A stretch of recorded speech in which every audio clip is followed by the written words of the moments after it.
Evolutionary.org presents Evolutionary Hardcore Podcast with your co-hosts, Steve from the American Underground and Mobster from the UK Iron Den.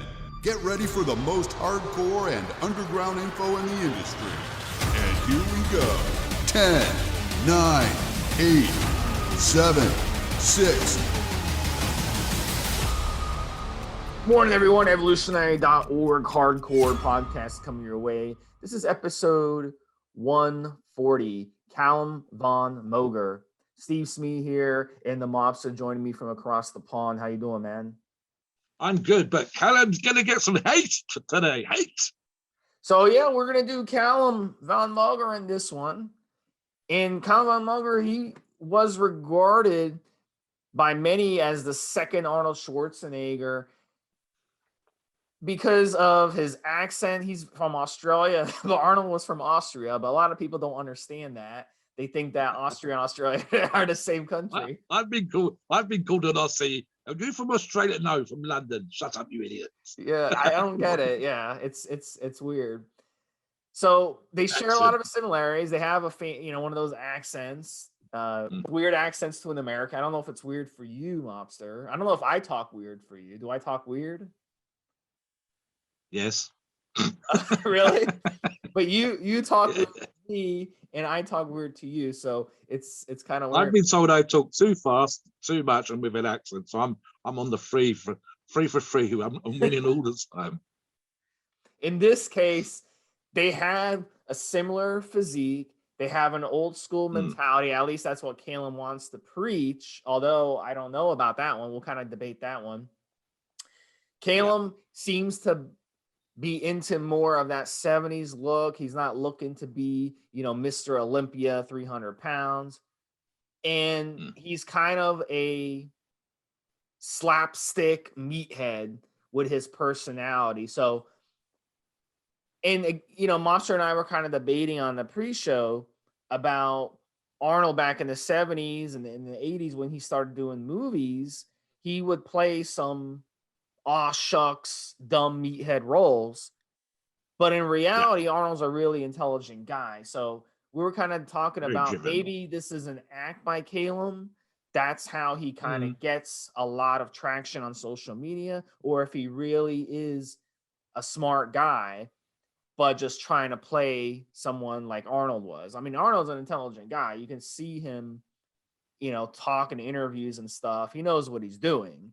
So it's kind of just an image that Arnold used to kind of make it into some of these movies where they needed a dumb meathead to play these roles, just a crazy meathead. So, but, nevertheless, Calum, he's grown his social media. It's incredible. He's got over 3.2 million followers, which is unbelievable. Like that's crazy for a guy who's not like an American to have that many followers. You have to be really, really proficient at what you're doing. So basically he's talked about more of a Steve Reeves kind of look, and he's wanted more quality over quantity. So he's been going for that aesthetic with perfect symmetry, proportion look. And I mean, looking through his Instagram, he posts pictures of himself. I don't see a guy, with that HGH gut like we see a lot in bodybuilding. I don't see a guy who's like some of these other guys we've talked to the last few episodes. You look at their Instagram page, they don't even have pictures of themselves with no shirt on. It's all them sitting in front of a camera with their fat heads in front of the taking a picture, and they post memes and stuff. So I got to give it to this guy. At least he posts pictures of what, his body, and he looks really ridiculous. Like, it's incredible. So his stats before being a Mobster, it's listed at 6'2", 255 pounds, 20 plus inch arms, and a 50-inch chest. So he's an absolute beast. And he's very aesthetic. It's not just 255 pounds of crap. It's very aesthetic and very low body fat. So Mobster, I'll bring you in on this one. What are your thoughts on the whole Arnold Calum comparison? Yeah, I mean, in terms of his physicality, 100%. That's his stick, really, for me. the way that he looks, the way he is physically, 100% agree. The what's made him famous is his aesthetic. What's made him famous is his resemblance to Arnold. In the article that we'll link to, there's a photograph where it's an identical pose, much like we've seen some of the photographs and the small video clips more recently of Patrick Schwarzzenger, Arnold Schwarzenegger's son, doing certain poses in the gym, and we're all doing those great comparisons. Is he like his dad? Does he have his dad's genetics? Here's Calum standing a certain way, being photographed a certain way, and looking like Arnold. 100%. The issue for me, which we discussed in the pre-show, Steve knows, of course, is I just don't like this guy. It comes across as an idiot for me. It's like it almost typifies the social media generation. Oh, here's me recording myself with a camera. Oh, there's me goofing around with a camera. Man, make an effort. Come across like a professional.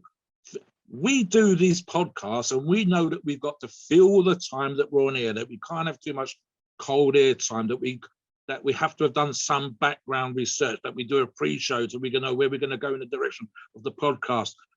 Calum's got things of him filming himself getting up in the morning and scratching his ass and pretending to be asleep and then getting up and pointing out the fact that there's a sun in the sky. You know, look this stuff out. Think about what you're going to say, fella.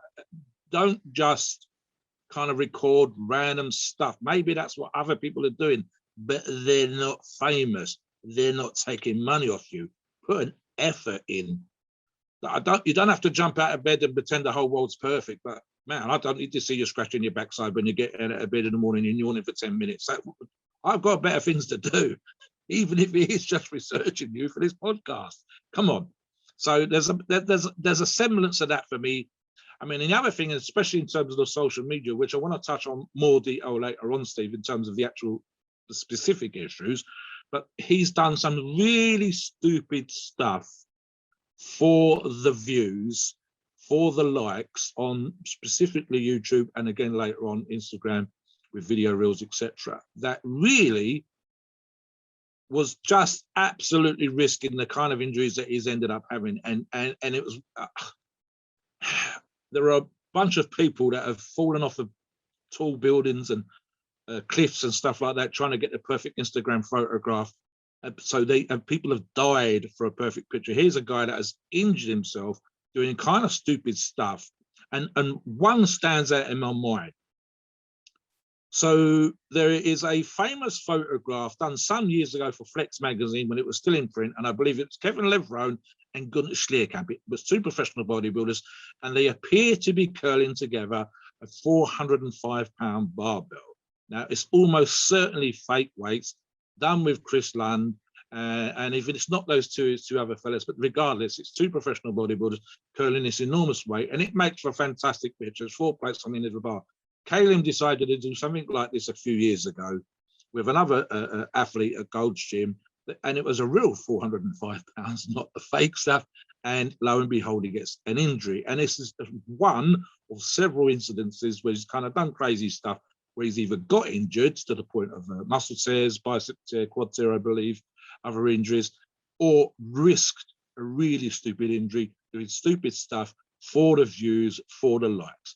Now, maybe it's a young man being foolish and who hasn't been young and foolish, or maybe it's some guy that thinks he really needs to do out there stuff for social media. And there's a couple of problems with this. One is a stupid injury that you end up getting. That's just like, why did you do it? For the likes, and now you've got to go get your muscle reattached. And the second one, of course, is you are, as they love to call themselves, an influencer.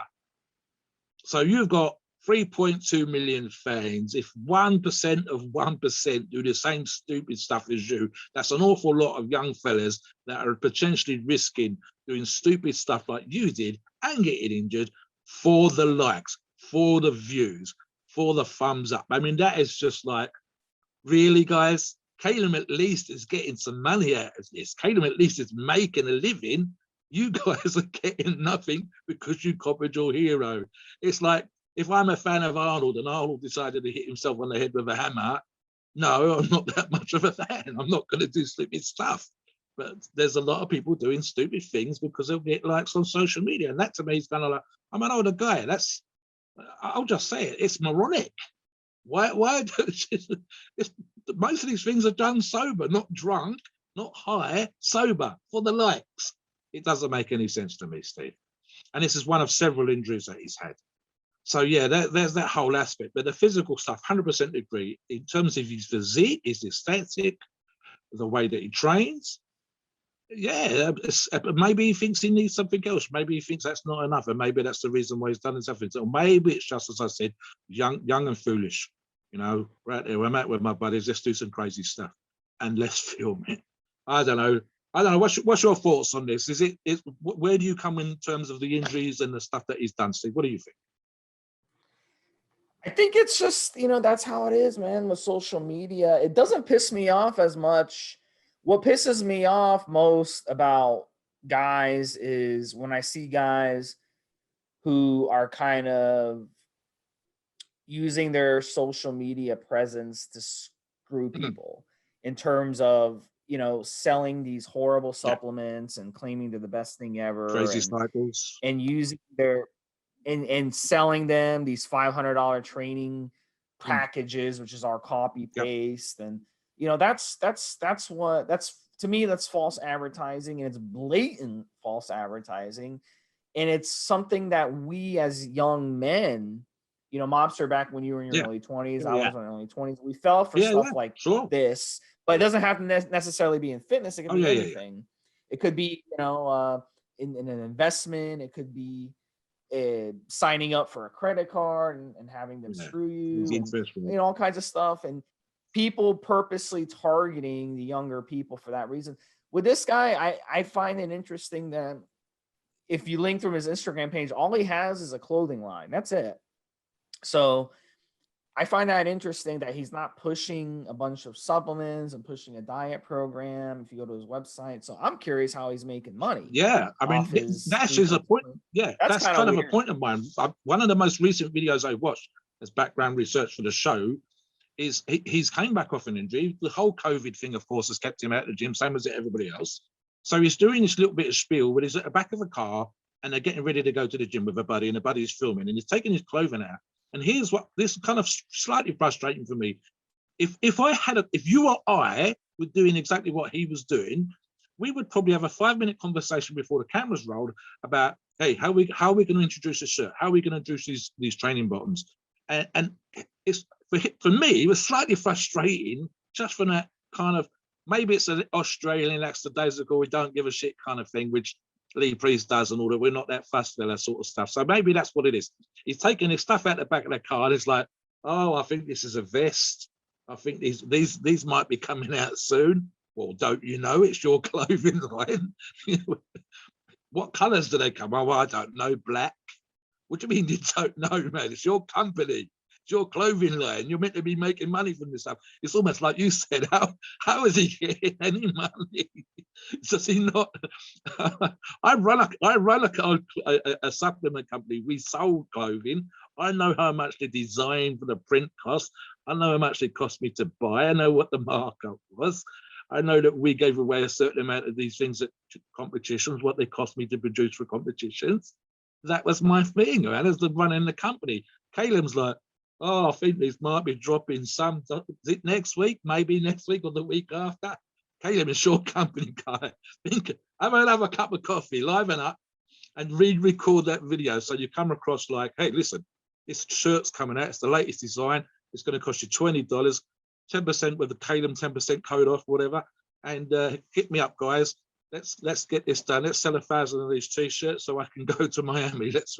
I can see you all guys at the next Olympics. Let's act like a professional. Maybe the spiel is that people kind of like him because he's not over the top and professional or whatever else. Maybe it's because he's so relaxed. That's the reason why they like him and he gets this thing. And who knows? Maybe maybe his fans are all the stoners. They're all chilled and relaxed, and he's not too high pressure. Maybe that's his kind of a way of doing business and whatever else. So maybe that's what appeals. We've all got favorites in bodybuilding. We've all got favorites in sports, and certain things appeal to certain people. It's, for me, the physique is appealing. The rest of the shtick is not. I don't like it. But mate, if you've got 3.2 million followers, so what do I know? 3.2 million people like him, and I don't. Big deal. I don't think he's going to miss my support. Yeah, back to you. Yeah. So what's interesting is a few years ago he had a product line called Staunch. Yeah. And if you try to look into it, I haven't been able to even find it. It's all turned to koala free clothing now. So again, like I'm curious if you guys want to comment in the section. What is let's talk about what he's up to now. Maybe he's in between supplement lines or something, but that is very bizarre for a guy with this many million views to not have a supplement line that he's repping at this time. I think that's bizarre. Maybe he left and is going to a different one. I have no idea. But at the end of the day, all these supplement lines is the same thing. It's stimulants, pre-workouts, whey protein, BCAAs, creatines, all the same shit. It's all this legal stuff. They're cheap supplements. They make big markups on them. So that's all these guys have that. So he'll find another company to market for. Maybe he's just like doesn't care at this time. Another interesting thing is he has a house in Los Angeles. So that kind of helps him really travel, and he likes to travel a lot. There's pictures of him in Hawaii. There's pictures of him in California. He likes to travel all around the world. So that's good for a guy his age to travel that much. It's a good way to kind of broaden your horizons. He's only 30 years old. So if you go back when he was 20, that was when he kind of got on the scene, was when he got first place in the Junior Mr. Universe, which at 20 years old is quite a, it's a good thing when you're 20 years old to get Junior Mr. Universe. It means that you have really good genetics and you are blessed in bodybuilding. He also won in the NABBA Junior International Championship. So, he's, like I said, he travels, he does modeling, he speaks, he does speaking events. He markets certain products here and there. I think maybe he just markets different products. He doesn't really stick to just one. So that's an interesting strategy. So if a lot of you guys out there who want to become fitness reps and stuff like that, instead of just committing to just one company, having different ones and not making promises to these people, because a lot of these people, they'll be like, no, you sign this contract with me for a year, you can only work for me, and that's not always the best thing to do. So I'll bring you in, Mobster, on that one. I'm just thinking of one. This is more of a piece of advice for people listening, in terms of if you're ever in a position where you get a chance to do something like this with social media or wherever else. So, okay, back in the day when I owned my supplement company, like every other supplement company out there, we would have people approach us and ask for sponsorship, ask for support. And this is pre-social media, the growth and explosion it's had. And I mean, we used to get stuff like, I've won this competition. Let's say it was a powerlifting competition. And if I wear your T-shirt to the gym, what will you give me? And I would reply very kindly and more politely, perhaps I'm doing in this podcast, nothing, because a guy wearing a T-shirt to the gym is not going to do anything for my business whatsoever. He'd be lucky to have one person come up and ask him about the shirt.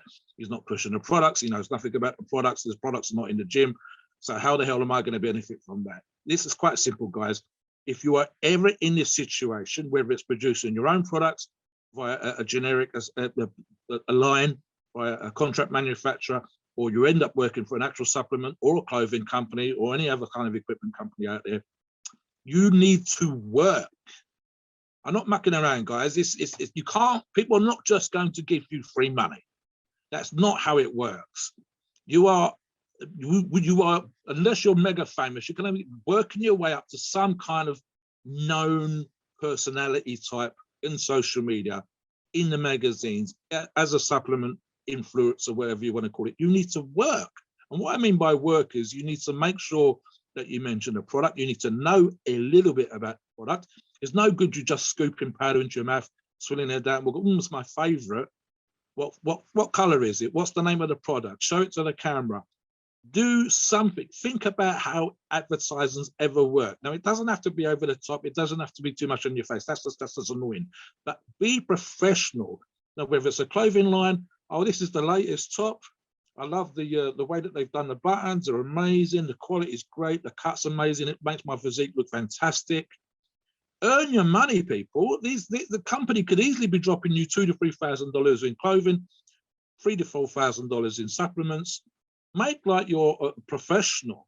Now, if you do this right, you're going to get invited to the expos where they're going to pay you hundreds of dollars a day to stand in front of the fans. It's no good you dissing fans. You've got to spend 8 hours on your feet working. Think about what professional athletes do. It's not just here's a contract, here's money, make sure you're competing in Mr. Olympia, job done, and we're going to send you a check every month. It really isn't. You actually have to work. The same thing applies to building up your social media. The same thing applies to putting stuff out there.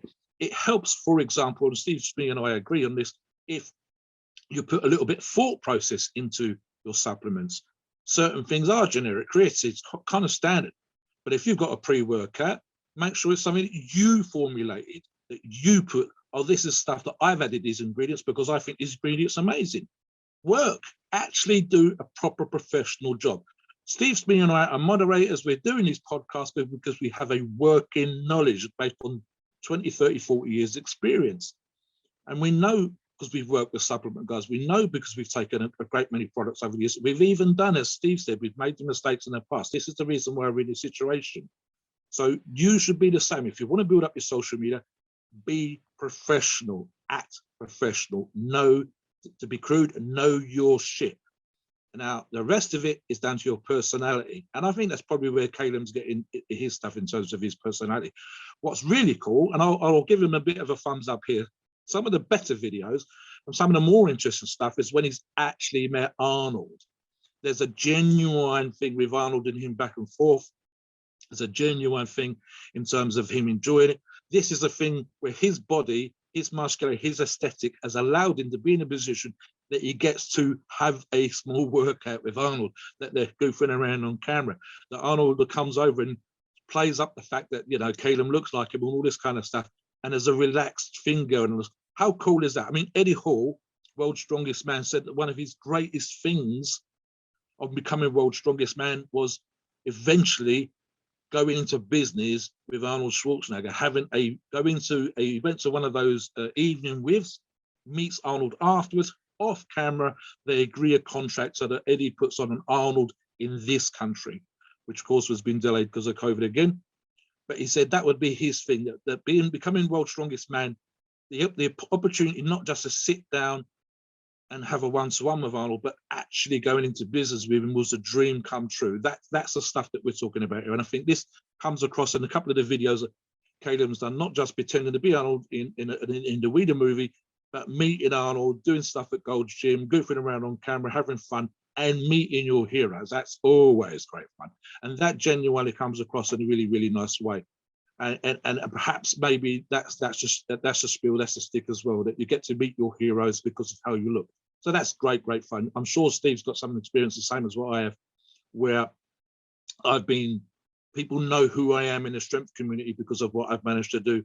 You know, not rich or whatever because of it, but you've met people that you admire for their strength or their power, their whatever, and they know who the hell you are because you've managed to achieve a certain level. And that recognition it is great as well. And I think that's what we get from Calum. Looking at Arnold has done him a huge amount of favors, and meeting Arnold even more so. I was just going to get into the whole, which you mentioned in your article there, Steve, the fact that essentially this guy pretty much stays lean all year round. So I want to get into the nutrition and the training a little bit, if you don't mind. Yeah, let's hit it. Go ahead first, and I'll finish up with that. And then we're going to talk about his steroids, guys. Okay. We're going to get into a steroid cycle for sure. It's going to be fun. So one of the things that Steve talks about in his article, which, as I say, we'll link to, is Calum quite freely admits that his ability to stay lean, his metabolism is quite high. We deal with questions on the forums all the time in regards to, you know, losing fat, gaining weight, etc., etc., etc. And what sometimes is very frustrating for fellas, but Calum's quite open about it. So, you know, he's telling you the truth. People can't get their brain around how genetically blessed the top 1% really are. And Calum is in that percentage. He might not be a Mr. Olympia type physique, but he's definitely in the 1% of the 1%. And he freely admits staying lean is no great issue for him whatsoever. Now, he eats quite well. He eats healthy. There are video clips of him in restaurants goofing around with the girls serving the food and whatever, doing a whole sort of back and forth for the camera and having a bit of fun with it. But you can see what he's eating is 99% healthy. But in terms of his genetics, he's blessed. His ability to stay lean year round, be muscular year round, it's not difficult. In fact, if anything, even in spite of the fact he's 255, it's one of his most recent videos, because of the whole COVID virus thing, is that he's had to stay out of the gym post-injury as well, which happened just before the COVID situation, and lost 20 or 30 pounds. So he jokes about having 12-inch arms. I think that's obviously exaggerated for the camera, but he's certainly downsized. He's probably around 220, 230 minutes. He's down about 20 pounds from his normal walking around body weight, 250, 255. But he still looks in pretty good shape for a guy that weighs 220, 230. And this is genetics. Holding on to 220, 230 when you're 6'2" and still looking good with that shape is genetics. Losing the 20 pounds is being out of the gym with the injury and everything else that's been going on. So you have to understand, he's not a guy that struggled to look the way that he has. It's not a guy that's had to work really, really hard to add a pound here or a pound there. And of course, there's also something else which people forget. And this is, if you build 20, 30, 40 pounds of muscle and it takes you 10 years, it's real difficult for your body to lose that. You don't lose it in a month, 2 months or whatever else. You know, if you weigh 230 pounds and you started at 200 pounds, you're not going to drop 30 pounds. You're going to drop 10 pounds maybe, and that 10 pounds will come back real quick. And so it's a quick bit of advice for you guys. Again, we talked about this many times on the forums. Whether you've been out of the gym for a while with an injury, or you've been out of the gym because the gym's been shut and whatever else, take it easy, get back into the gym, and you'll get back 80, 90% of what you lost real quickly in the first few weeks. And Calum's going to be a very good example. I guarantee you that we'll be seeing more videos being dropped by him and stuff on his Instagram coming back, and he'll be 250, 255 real quick. That's muscle memory being the thing that it is. It's recovering sensibly from the injury, which we talk about on the forums all the time. And of course, in Calum's case, it's a good example of his genetics. Now, he does eat clean. He does train sensibly. It's kind of boring a little bit for me again. I'm not seeing anything dramatic or different here. But you have to understand he does have those 1% genetics. And that's just a fact. I've mentioned it on podcast before, Steve. 16 weeks out at the gym, I lost 10 pounds. 4 weeks back in the gym, I got 8 of those 10 pounds back. It is what it is. If you've been doing this for a long time, and I think Calum's actually, as I say, I believe he's 15, 16 when he started. So even now, he'd have been training 14, 15 years, Steve. It's not going to disappear overnight. And of course, it's got real, I mean, if he looks like Arnold, it's because he's got Arnold-like genetics, Steve. So yeah, there is that. So let's get into the steroid thing then. So Calum talks about his steroid uses in the interview. I don't see any reason why like he's lying here. He says he started training at 14. Mm-hmm. He didn't know anything about steroids, and he trained for 6 years before he's decided to take them. So he admits that he started using them at 20 years old, which is really young. Which we're not good. Yeah, we don't recommend using them at 20. No. But he was competing. And basically, he had a chance to use them at a younger age because he would train with his brother and, you know, their friends. And one guy ended up really getting stronger and bigger really quick. And he asked him, you know, what the heck are you doing? Like, how did you blow up like this? And the guy told him, yeah, I'm taking steroids. You want to try it? And he said, no, I don't want to mess with them. So even though he had access to them, he says that he didn't use them at 17, 18. He waited to his 20 and started competing. So I do give him credit for admitting it, because a lot of guys won't even admit that they use them. Okay, so he does at least admit it.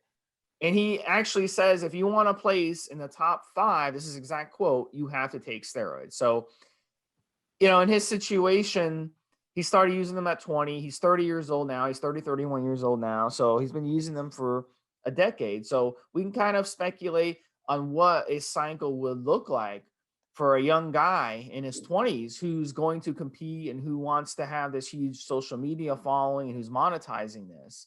Yes. So we could, you know, right off the bat, testosterone enanthate, 1,000 milligrams a week.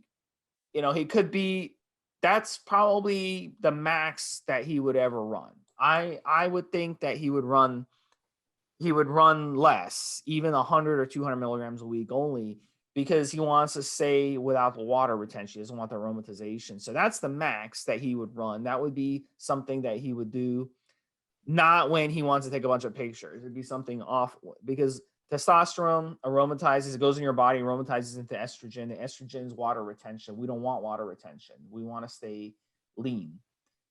The next one, trenbolone. Trenbolone over the past 10 years is definitely a must in bodybuilding. You have to run trenbolone if you want to get anywhere. That's just like a requirement.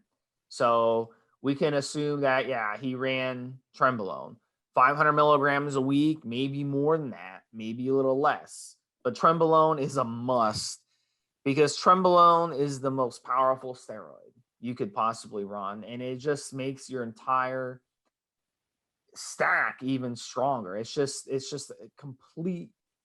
completely necessary if you want to compete at really any level. The next one, Primobolan, 800 milligrams a week. This one is interesting because a lot of people who are listening to this, you might be like, come on, there's no way he's running Primobolan. Because guys, these days, they don't want to mess with Primobolan. It's too expensive. It's hard to find legitimate Primobolan. And you can get way better results by taking trends. So why would someone run Primobolan? I think because, the whole Arnold connection. I think that this is why this was included, because Arnold loved Primo back in the 70s. So maybe Calum, I want to run what Arnold ran. So let me throw in a bunch of Primo. And we know that Arnold was running around this number, 700, 800 milligrams per Primo. So that's a possibility. We're not saying this is happening, but that's a possibility. Now the next two orals, 100%, Anavar and Winstrol. Neither one of them aromatize into estrogen, so you're not going to get any water retention on them. But 100%, these guys who are into the aesthetic look, Mobster, for sure, the guys that we know who compete at the aesthetic level, they love Anavar and they love Winstrol, because Anavar will harden you up, make you more vascular, won't give you the water retention. Winstrol, same thing. Winstrol will dry you out like crazy. So there's no doubt when he wants to look good in his pictures, he's messing around with the Winstrol. That Winstrol will dry you out a lot. And then you could even swap in Masteron if you didn't want to run Anavar with it. So yeah. So what else do you think he was messing with, Mobster? What do you think about his cycle? I'm going to agree with all these things right from the beginning, very quickly. So if you're going to compete, maybe you got an excuse to use gear early, and so I'll give him a very small thumbs up for being open and admitting it, and potentially because he's competed and being on stage, wanting the edge on stage. So under 25, that's the one and only time that I might say that's okay. Otherwise, leave it as long as possible, guys, and post 25 at least when you're completely fully physically developed. I agree with the Primo there, Steve. I think that's if he just to see if his body responded in the same way that Arnold's body responded, and if you can run the amount of gear that Arnold was running back in the day and look like Arnold, well then why the hell not? So yeah, 100%. I think what we needed to look at, and I'll get into the last few drugs as well, is he needs to look, because although he has competed, he's not really a competitive bodybuilder as such. And I'm not entirely sure whether we'll ever see Calum on stage again. Maybe. Because it wouldn't be a huge stretch for him to add 15 or 20 pounds and get to that kind of competitive, especially in the classic physique kind of class. If you could pull a vacuum, that would be great. But the main thing right now is looking good. And that doesn't necessarily mean weighing 300 pounds. It means at 6'2" and 255, being dry, as Steve said.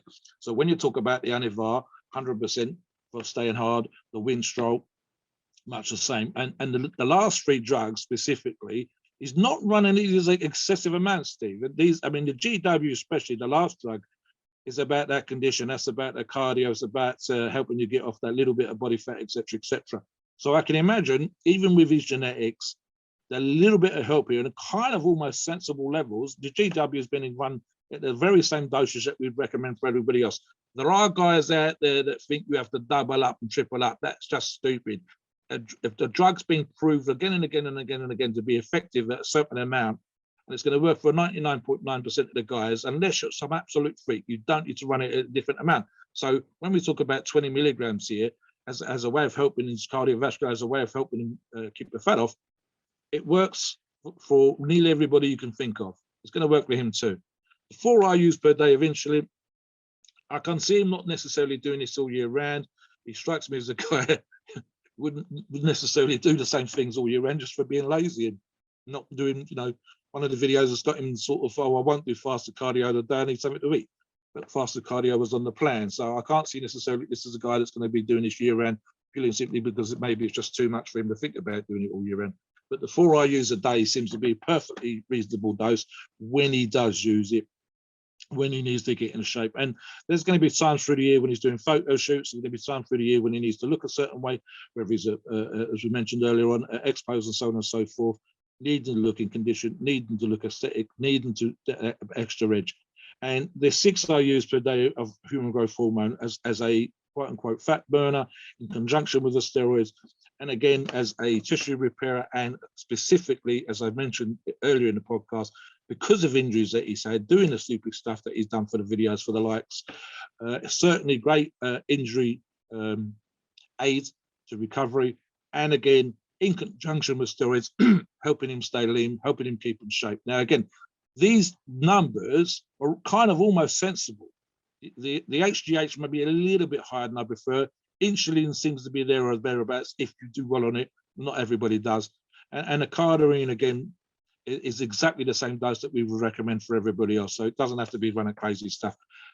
Steve said earlier on, when he was talking about the first few steroids, I'm going to agree. This is not necessarily, these are steroids we can see him using through the year, but not all the time, not year round, not with his genetics. Right now, I'd actually see probably running some of the heavier stuff just to get the muscle tissue back on and just to bring himself back from the injuries that he's had. But no great rush to stick 20 pounds on if you're still trying to recover from an injury, but equally, when you've been out of the gym, you are fully recovered. He's going to want to get back into condition as quick as he can because that's how he makes a living. And that's, again, part of that element, which I've touched on earlier in the podcast, of being a professional and doing this stuff. If your salary, if your daily income, if your bills, if that house in Venice needs to be paid for, you're not going to be paying for it if you're not earning a buck. And this guy needs to make just to do the stuff, just to travel, as Steve's already said. So looking good, being in shape, even with blessed genetics, is we could require him to get out there and do the work. And these steroids and the other drugs that we've mentioned are all going to help keep him in the kind of condition that we've seen. And he has that condition. He has that condition. When he says he's 20 pounds down, he looks damn good for a guy that's not got the 20-inch arms that he had before, 16, 17. They look like on camera. Still look pretty good. The blessed genetics are a great aid. And these drugs are going to help him get that muscle tissue back and look good. And I said, if he was doing a cycle as we've written it out here, this is actually part of a 16-week, suggested 16-week blast that we kind of theorized that we would think he would be doing. Yeah, I could see him doing something like this right now, Steve, to get those 20 or 30 pounds back that he's lost and to get in condition and to look good, because this is how the man has to do what he has to do. You and I, our living, our salaries, how we make a buck every single day is not necessarily based on how we look. We do this stuff because we love it. But when you get to the point where this has become a career, how you look is above and beyond just feeling good and doing it because you like to go to the gym. So it's really important, guys. And it touches on something I mentioned a few minutes ago, which is about being a professional. Now, how he comes across on camera might be a certain thing, but how he physically looks on camera is way more important, way more important. So he needs to look the way that he normally does. And these drugs that Steve suggested, I can't argue with any of these numbers. 80 milligrams of the Anavar is a bit hard, and I would run it. The 6 IUs of HGH, yes, but maybe for short periods of time. I much prefer that to be around no more than 4, and my preference is to 5 IUs every other day, from which I've mentioned many times before because of the potential side effects. Again, with his genetics, he might get away with it. The insulin seems almost reasonable, and the cardarine is exactly spot on. The other drugs are not really excessive. The trend's not excessive, even at 500 milligrams. And I think it's the drug of gods. This is a description that a great many of our forum buddies would tell us. Maybe the 800 milligrams of Primo. That's certainly higher, I believe, than Arnold may have run it back in the day. We hear different numbers, and it gets argued about all the time. The Winstrol's not excessive, really. I think you could only argue with the Winstrol how he would take it, Steve, whether it's liquid in the mouth, whether it's injectable, whether it's oral. So yeah, that's pretty much it. Yeah. Otherwise, I agree. One- What's your overall thoughts for Calum? I mean, if you know, if is he going to be one of your favourites? Is he going to be down the list? Is it good, bad? What do you think? Well, the interesting thing is he moved to Los Angeles. Now, why would you do that? What's in Los Angeles? Hollywood. He wants to get more. He's done a couple movies the past couple years. He is I think maybe he might transition into doing some action movies and stuff like that, just like Arnold. So we can definitely kind of put him as a wannabe Arnold. And we'll see if he starts getting into movies and starts playing roles. It's so competitive in Hollywood. It's so competitive. You have to know people. You have to be talented. You have to have like a lot of chicks who are into you. Like you see these actors who get these roles in these movies, in these action movies. Women love them. Young guys love them. The two biggest demographics that go see movies, Mobster, in the United States and in Britain and anywhere else in the world are young men and young women. Those are the two demographics. So you have to bring those people. So it's a question of how willing is he to work? Making movies is a lot of work. It's a lot of crashing. It's a lot. It's a lot more work than people think. It's not like you're filming porn here, or you're not filming some crappy Adam Sandler movie that took an afternoon to write, because that's literally, those movies literally take an afternoon to write.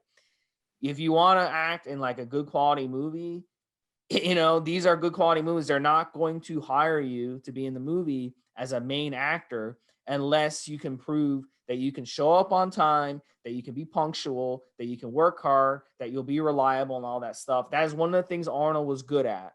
He was good at that. So if he wants to make it in that, he can do it. So my thoughts are maybe we'll see him in a few years in the action movies. He's still young enough to get there as a young male. So usually, these guys, they gotta get into something. They gotta get a break. Once they get a break, they're in. And I can guarantee you, he's gonna be running these steroids. He's gonna be running HGH. He's gonna do whatever it takes to look a certain way to make him look good in that movie. Because if he can look good in that movie, like The Rock, or like Vin Diesel, or like Mark Wahlberg, any of these guys look good, look as good as you can look, he's gonna get more movie roles. So here's the thing, right? And you just mentioned one of the names that I was going to bring up. I was thinking of The Rock even as you were talking, and we're talking about 200 million plus followers on Instagram. There's a guy that's guaranteed to bring an audience, no matter what the event is, whether it's a movie, whether it's a TV interview or whatever else. If I've got 200 million followers, I'm almost certainly going to bring maybe 20 million viewers to an interview. We know that the Rock's got involved in certain products, and pretty much everything that he seems to be touching at the minute, it's turning to gold. There's a suggestion that he might go into politics, and he's responded saying, if that's what the people want, that's what all the people's champion will do. I mean, but the thing with The Rock, and this is what I think people again with the social media influencer thing don't understand. We can hate on certain people in the social media, but when some of them have got 50, 60 million followers, there is work being done. And I mean, there's proper work being done. If you do a 5 or 10 minute video, that's a whole day of filming and editing.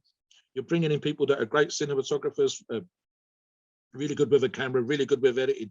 And there's money being put into this stuff. So it looks like they're goofing around on camera, but $10,000 has been spent, but they're earning $1 million if they do a bit of product placement. And the thing with it, I understand the idea that you might want to be like your hero. I want to be like Arnold, but I don't think people understand that Arnold, you said it again, he did a lot, incredibly ambitious, had a plan from day one, would practice for certain film roles with the sword fighting in Conan, for example, for hours, which was very competitive. Even the great one was the Predator movie, when he had a bunch of other guys and they included some very physical other actors, and there was a lot of competition amongst the actors. And this is in a jungle set. So, who could get to the gym at 5 o'clock in the morning, who could get to the gym at 6 o'clock in the morning. The Rock's a good example again. The Rock's put up videos of him training at 11 o'clock at night, Steve. He's done 12 hours on set. He comes back, he tries to spend a few minutes with his family, the kids if he can, especially when there's a day off for the filming. and he's training in this big tent out in the garden that he's got at 11 o'clock in the evening, Steve. It's not goofing around. This is full-time. Rich Piana's a good example. Rich Piana did some stuff on Planet of the Apes and talked about 16-hour days. That's how he got the money together to do certain things, including 5% nutrition. 12, 16, 18-hour days on set. People think this stuff is easy. The dream is the easy part. The work to make the dream happen is hard. So I agree again. I think he's gone out there thinking, I would love to be like Arnold, love to be in a movie, but you're not in a position, unlike Arnold, when you're asking for a percentage of the gross. Most guys are lucky if they get a walk-on part or they're an extra, or in the case of Rich Piana, they're dressed up like a gorilla and getting paid several hundreds of dollars a day or $1,000 a day in once the golden hour comes in and all that kind of stuff for the filming. When you're Arnold, you say, I can bring in 3 million fans from Europe to watch your movie. I guarantee that you're going to make this amount of money. You're going to make $12 million just on my fans. And then if the movie is a success, or even better, you say, I'll tell you what, I'm not going to ask for a lot of money up front. In spite of back to Arnold Schwarzenegger, I'm going to ask for a very small amount of money up front. Well, what I want is 5% of the gross. And you go, oh, it's Arnold Schwarzenegger, it's just some bodybuilder. And then the movie gets $30 million in the opening weekend. Oh my God, I've got to give Arnold 5%. Now I kind of feel like I'm being screwed. But then I can put that money into another Arnold movie and make the money back again. Now I understand that Arnold's ambitious and he's only taken $100,000 or $200,000. You have to have that kind of pull. And Calum, bless him, looks like Arnold, but I don't think he's quite got the wherewithal that Arnold had. And this is the thing, we could talk about Arnold as the greatest bodybuilder of all time, not necessarily for physique, but for having, to put it crudely, his shit together. And The Rock has his shit together. Vin Diesel is producing most of the movies that he does right now. He's not just acting. This is a former doorman that produces the movies. He's taken a percentage of the profit from those movies. And we could argue about Fast and Furious kind of being shit storylines. Well, I've watched every single one, Steve. As they're getting more and more crazy, but they're getting bigger and bigger box offices. And Vin Diesel is taking a percentage of that action. Every single time you go to the box office and buy a ticket to watch his movie, he's getting a percentage of that action. So trust me on this. From doorman to movie producer, from wrestler to movie producer, from bodybuilder to politician, these are ambitious, hardworking guys. It's not just a social media dream. You need to be on 24/7. You need to be doing 3 to 4 hours work every day before you even start filming. You need to be doing 2 hours work every day before you take a picture. And it needs to be thought of properly and professionally. Calum's a good example, very good example with 3.2 million followers and the aesthetic physique that he's got of a great social media personality. But it's a whole nother level again if you want to get to the Arnold or The Rock or the Vin Diesel kind of levels. And Vin Diesel's kind of almost a normal physique in that particular group. Hell, Jason Statham. So yeah, we could put some names out there, but I think people don't understand it's of a level above that in terms of your ambition and the work that's required to get to that kind of stuff. When, as I say, the Rock is 212 million, or was it 226 million the last time you had a conversation and dropped him into it? That's a population of some countries, Steve. That's 2/3 of the population, nearly 3/4 of the population in the United States of America, following you on Instagram, just as a number. Good grief. And he's like I said, that man's working 24/7. What's the phrase that they use in the movies? The hardest working man in the room is definitely The Rock right now. It's not Calum, that's for sure. He needs to up his game. If he ups his game, if he gets his head on, if he becomes tip-top professional, maybe we'll see Calum go up another few notches. That'd be good to see if he goes that way. But right now, he's a few steps down the pecking order in terms of his ambition. And even then, 3.2 million followers is a hell of a number. I would love to have those kind of numbers on my Instagram. Trust me, I think me and you'll be having a whole different kind of conversation and be working. I'd have to bring you on board, Steve, Just to handle the business. Back to you. Yeah, man, for sure. But some people, some people just don't want to be, No, have that exposure. I will say that things are changed because nowadays I don't think there's an appetite for these types of action movies, that there was back in the 80s. So that if he wants to follow Arnold Schwarzenegger's footsteps, he's going to have to do some movies that are not so action based. He's going to have to really get better at it, So, all right, guys, that sums it up. This was a great episode. We're going to have more coming your way. This was number 140. Next episode, guys, we're going to be covering Big Ramy again. We already did Big Ramy earlier episode, but this one we're going to talk more about his steroid usage and some recent information about him. So that's going to be a fun one, guys. So we'll do that one next week. Thanks for listening. Talk to you guys next week. Take care. See you soon.